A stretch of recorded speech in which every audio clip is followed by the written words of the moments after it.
Before life after loss, people would say, "How are you?" And I'd be like, "I'm good, thanks." And that would be true. But in life after loss, especially after my mom died, after my best friend died, I'm like, "I'm not good. I'm not fine. I'm not well. How are you?" Like, how do you answer that question? On the surface, it's very, very small. But when you actually think about the core of the question, how are you? What is the context of your life right now? That's a very big question that lots of people are casually lobbing in our direction when we are in the midst of grief.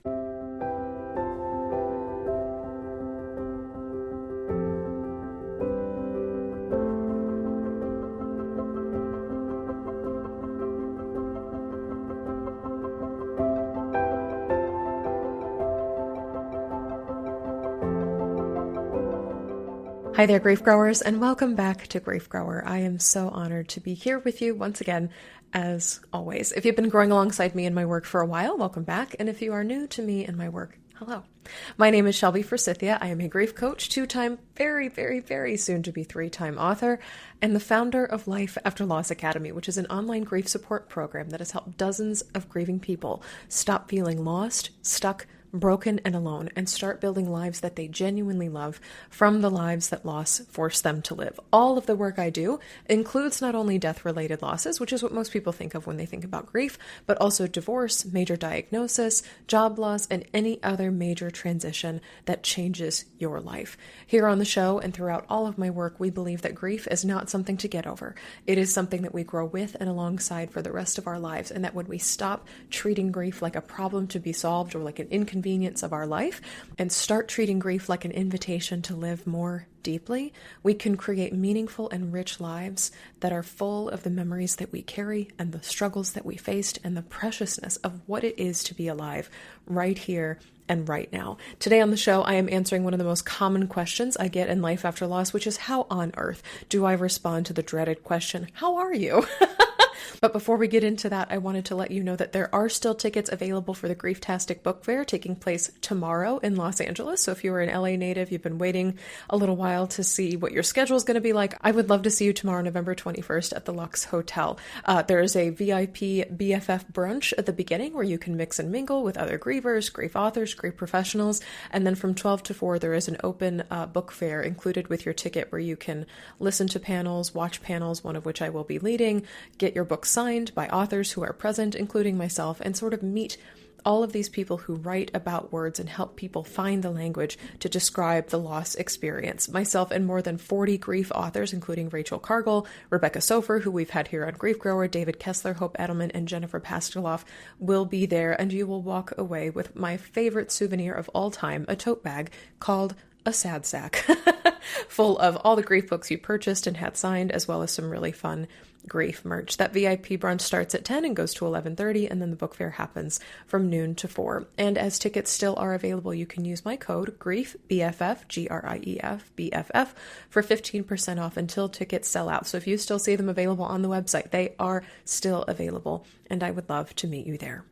The other thing that's happening very, very soon now on December 4th is a workshop I'm leading in partnership with Good Grief of Northwest Ohio, which is happening in Toledo on December 4th from 6 to 7:30 p.m. This is all about staying connected to a loved one who is dying through the holiday season and beyond. I am teaching parents and caregivers, people who are kind of anchors in families, how to use your five senses and to teach your kids and other family members to do the same, to recall positive memories of loved ones and build traditions around them so that you can go through the holiday season with your positive memories and the sparkly lights and the music that you love listening to and your grief hand in hand. It is an interactive workshop where I'm teaching a little bit, I'm answering your questions for a little bit, we're talking about and to each other, about grief and loss throughout, and we will explore simple, meaningful ways to weave sense-based traditions into the holidays, and there are ways you can recycle this beyond the holidays for birthdays, death anniversaries, so on and so forth, so you can create lasting connections to the person who died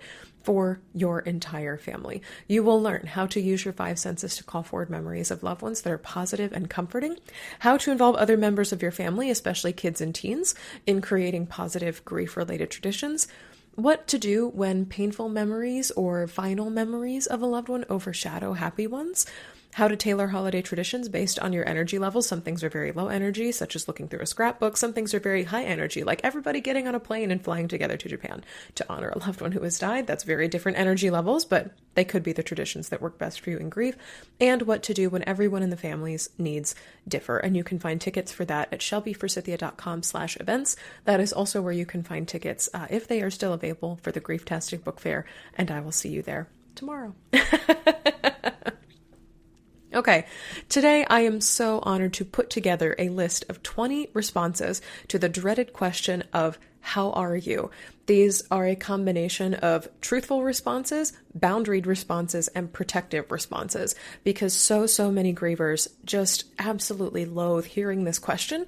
But in our society, it's something that people say is a form of a greeting. I don't know why. I would love to know where this has come from, as a practice that we greet each other as people with how are you? Because that is a loaded question for everybody these days. And this was inspired by a note I received recently, a question inside Life After Loss Academy, which is my online course and community, from a student named Claire.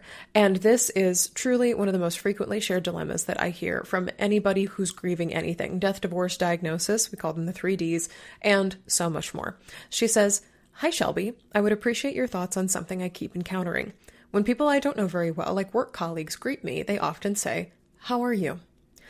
If I was being completely true and honest to myself at the moment, I would say, 'I'm broken, thanks, how are you?' But I don't want to reveal that to people I don't know or trust. I find myself saying, 'I'm okay, thanks, how are you?' It's a kind of compromise where I feel I'm not completely denying myself by saying, 'I'm fine,' when I'm not. But actually, I'm wondering if it's okay to say I'm fine to people who I don't want to share myself with and still respect my grief. Kind of like protecting it, where I get to choose who I reveal it to. Even saying, 'I'm okay, thanks,' seems to rub some people the wrong way. I guess what I'm asking is it okay to outright lie to others when they ask me how I am and say, 'Fine, thanks, how are you?' I don't want to go there with just anyone. I often don't want to go there with the people I do know and trust." And Claire, thank you so much for this question. This is so common in grief, but also so significant. So I have to let you know right out of the gate that you are not the only grieving person who is navigating this weird, invisible social tightrope of how are you? You are not alone in feeling sort of caught in the middle between how do I tell the truth about my grief, but also how do I guard the energy or protect the energy that it takes to reveal the truth about my grief to someone else who's asking the question. And what I have to say is this question, how are you, is one of the most frustrating and confusing parts of re-entering everyday life after loss. Before life after loss, people would say, "How are you?" And I'd be like, "I'm good, thanks." And that would be true. But in life after loss, especially after my mom died, after my best friend died, I'm like, "I'm not good. I'm not fine. I'm not well. How are you?" How do you answer that question? On the surface, it's very, very small. But when you actually think about the core of the question, how are you? What is the context of your life right now? That's a very big question that lots of people are casually lobbing in our direction when we are in the midst of grief. And if you are a grieving person, I imagine you are, since you're listening to this podcast, it can feel like standing at this fork in the road every single time someone says, "How are you?" trying to decide, do I tell the truth? Do I say what's expected of me? "I'm fine, I'm well, how are you?" Do I protect my grief? Do I protect the other person from my grief? They may not know that's how you're going to respond, and then you have to deal with the fallout of their emotions, which is a whole other job for you to do. Do I even have the energy to explain what's happening inside of me right now and then respond however they're going to respond to it? And that unpredictability and dealing with, I'm not certain of how that's going to go. So on today's show, I want to break down whether it's okay to lie about how you actually are, plus some different ways you might respond to the dreaded but frequent question, how are you? The first thing I want to say before I get into kind of the structure of the responses to how are you, because I have a whole lot of thoughts on the things you can say to respond to how are you, no surprise there, is yes, it's okay to lie and say you're fine when you're not. The long answer of that is what you say when you're grieving is your choice, and your grief belongs to you. I think something that a lot of grievers struggle with is I want to be authentic in my grief, but I also do not want to be exhausted all the time. And after a loss, there is a big difference between self-betrayal and self-protection. So when you say I'm fine to someone who has not demonstrated that they're a safe place for your grief, whether you just don't know whether or not they are, or they're very clearly not a safe place for your grief, this is not a betrayal of your heart or your loss or your loved one. This is a boundary for this person in this environment, I'm saying I'm fine. You do not have to let this person know that this is what you decided. You do not have to let your workplace know that this is what you decided. It is a boundary that you do not have to ever say out loud, but it's one that you can hold with yourself to protect your energy. And every time that somebody asks, how are you? You are under zero obligation to hand over your pain to them to hold and maybe drop for the sake of, quote, being truthful. In other words, and this is something that even I struggle with because authenticity is one of my greatest values, you do not have to be 100% honest with everyone 100% of the time. I'll say that again. If you are grieving a significant loss and you do not know how to answer the question, how are you? You may need to hear that you do not have to be 100% honest with everyone 100% of the time. You do not have to perform emotional transparency, vulnerability, for the comfort or the benefit of others. And you don't have to decide in the moment whether you're doing it right. Simply put, your grief is sacred and you get to choose who you share it with. So instead of asking, is it okay to lie? I invite you to reframe this. Potentially asking yourself, what kind of truth do I have the energy to share right now? And what kind of connection do I want or not want with the person who's asking the question? And so to support you in making that choice or in answering those questions, I have created this 4-part spectrum of responses to how are you, which can be really helpful when you're grieving. Think of these not as scripts to memorize. You don't have to keep them in your pocket, but you can if you want. You can keep this episode and play it over and over again. But these are also options that you can reach for depending on the context of the person you're speaking with, your capacity, because that's changing day to day when you're grieving, and who is the person asking the question. So let's begin with kind of the deepest end of the spectrum. This is where it feels safest to tell the truth. So number 1 is full truth invitations for when you want to be open and the person asking feels safe. Both of these things are true. So these scripted responses are honest and layered and emotionally vulnerable. They signal to the other person, yes, I want to go there with you. I actually want to tell you how I am, and I'm inviting you to come with me. And use these with people who you trust deeply. They're already sort of on your team from a grief perspective, or people who you know are explicitly asking about your loss with care and who have the capacity to hear it. They say, how are you? You could say, I have a long, complex answer to that question. Do you have space to hear it?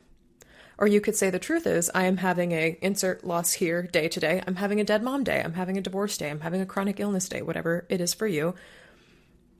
Would you like to talk about it? You could say, my grief feels very close to the surface today. You could also say, I am a mix of tender, tired, and surprisingly okay. Want to hear more about each of those things. And the cool thing about these responses, these full truth invitations, they don't assume that the other person can hold your grief, but they ask them, they invite them into conversation about it if they're willing to go there with you. So you are using your response to how are you as a door opener to go deeper. Number 2 on this spectrum is what I call honest but boundaried. So this is, I want to tell the truth, but I don't want to stay there long. I can't get into it with you whether I don't have the time, you don't have the time, we're at work, whatever the case may be. So each of these responses acknowledges your reality without requiring much further conversation. They are perfect for acquaintances and colleagues. So Claire, if you're listening, this is for you. Or you can even use this with friends when you do not have the bandwidth or the capacity for deeper connection. So this is especially relevant as we're going into the holiday season. But if you're approaching a grief anniversary, if some other milestone is happening, or you're working on a big project, or there's some kind of other stress in your life and you're I can't get into it, but I do want to tell you the truth. So they say, how are you? Then you could say, not the greatest, but I know I won't feel this way forever. You could say, heavy, but I'm still standing. You could say, I've been having some dark days lately, but I appreciate you asking. You could say, not so hot, but I'm hoping things will change. You could say, some days are harder than others. Today is one of them. You could say, sad, but also kind of okay in moments. Or you could say overwhelmed, but thanks for checking in. That really means a lot. And these are lovely because they are truthful, but they don't necessarily invite the other person to ask more questions or to be in deeper conversation with you. They are honest, but not revealing. And you don't pretend, but you also don't overextend yourself. One of my students called this being emotionally hungover, when you tell too much of your grief story to a person who was not ready to receive it, or you just feel emotionally depleted for sharing too much in a given time. And the thing I like about these responses is there's a very clear period on the end of all of them, which will signal for most people in conversation not to pry further or ask further questions beyond the initial how are you. All right, let's get to section 3, and this is minimal disclosure. So this is, I'm not up for being 100% real, but I still want to answer your question. Like, I still want to stay polite and acknowledge that you have asked something of me. So I'm giving you a little bit of something. It's not hardly all, as my wife would say, all of the everything. So these responses are intended to make a quick exit. They hold the door open for like this much truth, like a little teeny bit, but they close the door to further emotional labor on your part and also the part of the person asking. They are useful for neutral spaces or passing conversations, like you are literally passing each other in the hallway, or when you're emotionally tapped out. Somebody says, "How are you?" You could say, "I'm still upright and breathing. What about you?" You could say, "I'm getting through it." You could say, "Doing my best today, and that's all I can ask for," right? You could say, "Surviving, all things considered, thanks." You could say, "I'm putting one foot in front of the other, just like you." You could say, "Getting by as best I can, how about you?" And these are not lies. These are not outright false, "I'm great, thanks," with like a thumbs up emoji. But they are lightweight placeholders for what is actually happening internally for you. And when somebody says, "How are you?" especially if they are not a close acquaintance or somebody who is in your orbit regularly, you do not owe them more than that. And in this, the year of our Lord 2025, I could ask anybody, "How are you?" And if I heard a response, "Surviving, all things considered, thanks," I'd be like, yeah, that makes sense. I don't need to ask further questions. Everyone's kind of living that life right now. And I imagine, or I hope, that the same would be true for you. I'm putting one foot or the other. I'm getting by as best I can. Yeah, ain't we all? That feels like a very fitting and shallow but honest response to any "how are you" that gets tossed in your direction. The last category here is zero disclosure. And this is also what I'm calling AKA grief mask on. A lot of people talk about, I feel like I wear a mask all day when I'm grieving to perform being fine and good. My friend Stephanie Zamora calls it fine and good. In order to get through the day, in order to be a person in society as we have constructed it, is like I have to put a grief mask on. So these are responses for when the answer to "how are you" is nobody's business but your own. This is the category that Claire asked about in her initial question, the one that sometimes gets labeled as dishonest, but it is, from my perspective, a powerful form of protection in grief. These responses are total social camouflage, aka wearing the grief mask, hiding truth behind "I'm fine." And that's okay if you need it, or when the situation calls for it. It's unsafe to share your grief story. This person has proven that they are not a stable place to hold or support your grief story. They could potentially hold it against you. You simply don't have the time, or you are like absolutely energetically burned out, or it's just like somebody's asking in passing conversation and you can tell they don't care. "How are you?" "I'm fine, thanks. How are you?" "How are you?" "Doing all right, thanks." "How are you today?" "I'm good. What's life like in your world?" "How are you?" "All's well with me. How's your week going?" These may feel like lies to you, but if you flip the script of that, they can also be self-protecting to you. What these responses give you is the gift of not having to get into your grief with a person who may or may not be a safe or comfortable place for it. Sometimes, as I said at the top of the show, the people who ask "how are you" are not really asking at all. They do not care about your answer. It is just a greeting. It is a formality, is a societal reflex. It is a way we have been taught, I don't know why, I should have done the research into this, to say hello to each other. It is another way of saying, "Hi, I acknowledge your presence. How are you?" I don't know why those two things got conflated. I need to do some, I need to find out why, because that will bother me. But it's one of these things where it's like, sometimes, even though you may feel a pressure or a compulsion to be perfectly honest, or to like yell in people's faces, "I am not okay, and I wish somebody could see that," it's not always appropriate or protective of your heart or your energy to do so. So when your grief feels too sacred or your surroundings feel too risky, it is completely valid to opt out of emotional exposure and to let yourself hide behind the mask of "I'm fine, how are you?" You are not lying. You are not betraying your loved one or your loss, and you are not abandoning yourself in your grief. You are actually choosing yourself in your grief, in addition to choosing safety and discernment in that one single interaction.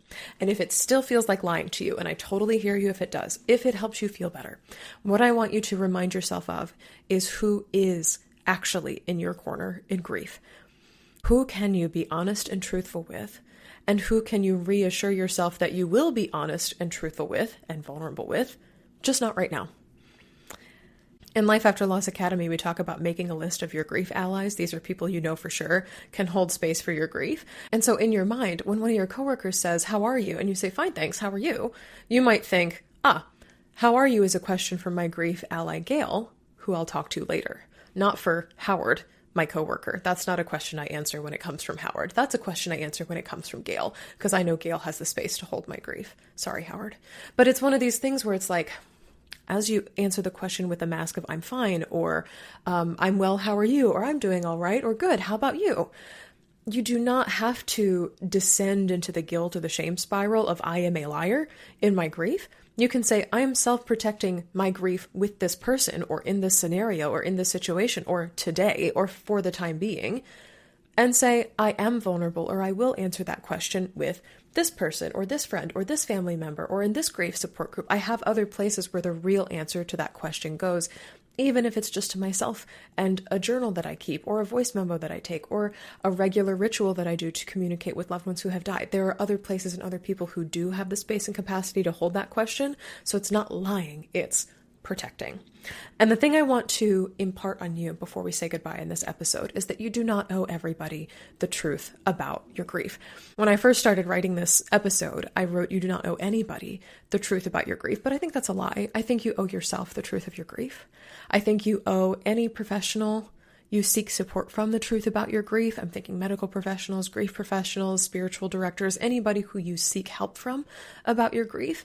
And there are people you have losses in common with that often deserve, and have shown that they deserve, the truth about your grief, at least the bits you'd like to show them. I know for friends and family members and things like that, there are parts of grief that you prefer to keep to yourself.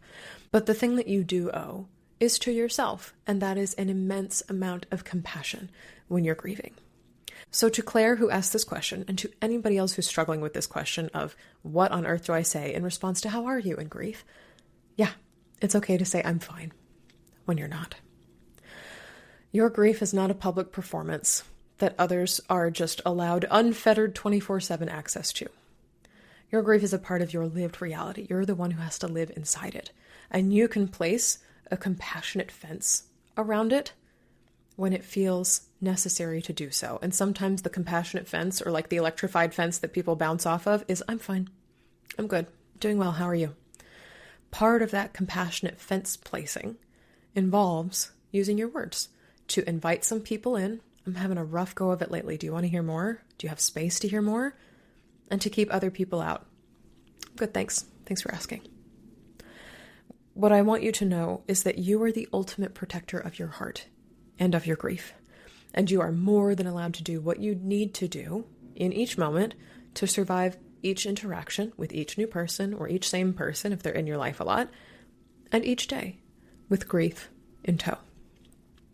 If you want more tools and scripts like this, I hope you'll join us inside Life After Loss Academy. Inside that program and community, we dive very, very deep into how to protect your grief in social settings. There is an entire module called the Establish module, where we establish our terms of engagement in relationships with other people. So I will teach you how to protect your grief in social settings and move through relationships with friends, family, and coworkers as a grieving person. You will gain the tools to set kind but firm boundaries, communicate your needs, and find your footing in a world that has changed because of loss. You can learn more and join us at the link in the show notes. And I will say, if you're listening to the show and you're supporting somebody grieving, most grievers are also supporting someone else who is grieving, but you don't know what to say to check in with them other than "How are you?" if that's your default mode, because society has made it so many of our default modes. I encourage you to check out my book, Of Course I'm Here Right Now. And this is the book of mine that is coming out in March, my soon-to-be 3-time author book. In Of Course I'm Here Right Now, it is a book entirely about what to say to support someone who's grieving. So this is not bring a casserole, mow their lawn, offer to pet sit. Those are all actions related to supporting someone grieving. These are words, entirely words, beyond "Sorry for your loss, my condolences, you have our sympathy." This is the actual in the dirt, in the relationship words that you use to talk to somebody who is grieving, and to comfort someone who's grieving, and to support someone who's grieving in your life. In the book, you will find dozens and dozens of practical scripts, just like this episode today, to support someone grieving, both immediately after a loss, like the loss happened yesterday, and also years down the road. And the benefit of this, and the thing that I am really driving home in this book is the power of words to strengthen our relationship in grief. So many of our relationships after losses are broken or fractured or made awkward or disappear entirely because someone said something hurtful or someone heard or received something as hurtful because it was a platitude or a cliche or not what they needed to hear in this moment. And I believe the opposite is also true, that words can strengthen our relationships, and that when we have the words to say, when we know how to comfort grieving people with language alone, text, email, phone call, FaceTime, Zoom, all the ways we connect now, it changes how we engage with each other, and it makes it so that our relationships get stronger when the worst things happen. And that is what I want for all of us. Thank you so much for listening to this episode today. I would love to hear your thoughts. How do you respond to when somebody asks, how are you in the midst of grief? And you can find contact information to me or to submit a question of your own for an Ask Shelby episode at the link in the show notes.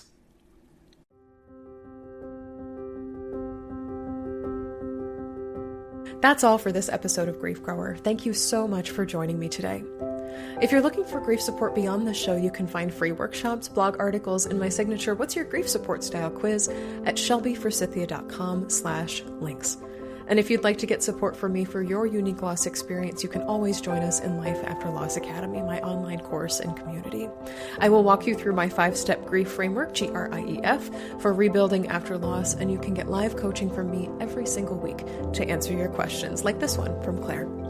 Replays are always available if you can't attend live. It is just $33 a month to join, or $22 a month if you're a marginalized or financially stressed griever, no questions asked, and you can cancel at any time.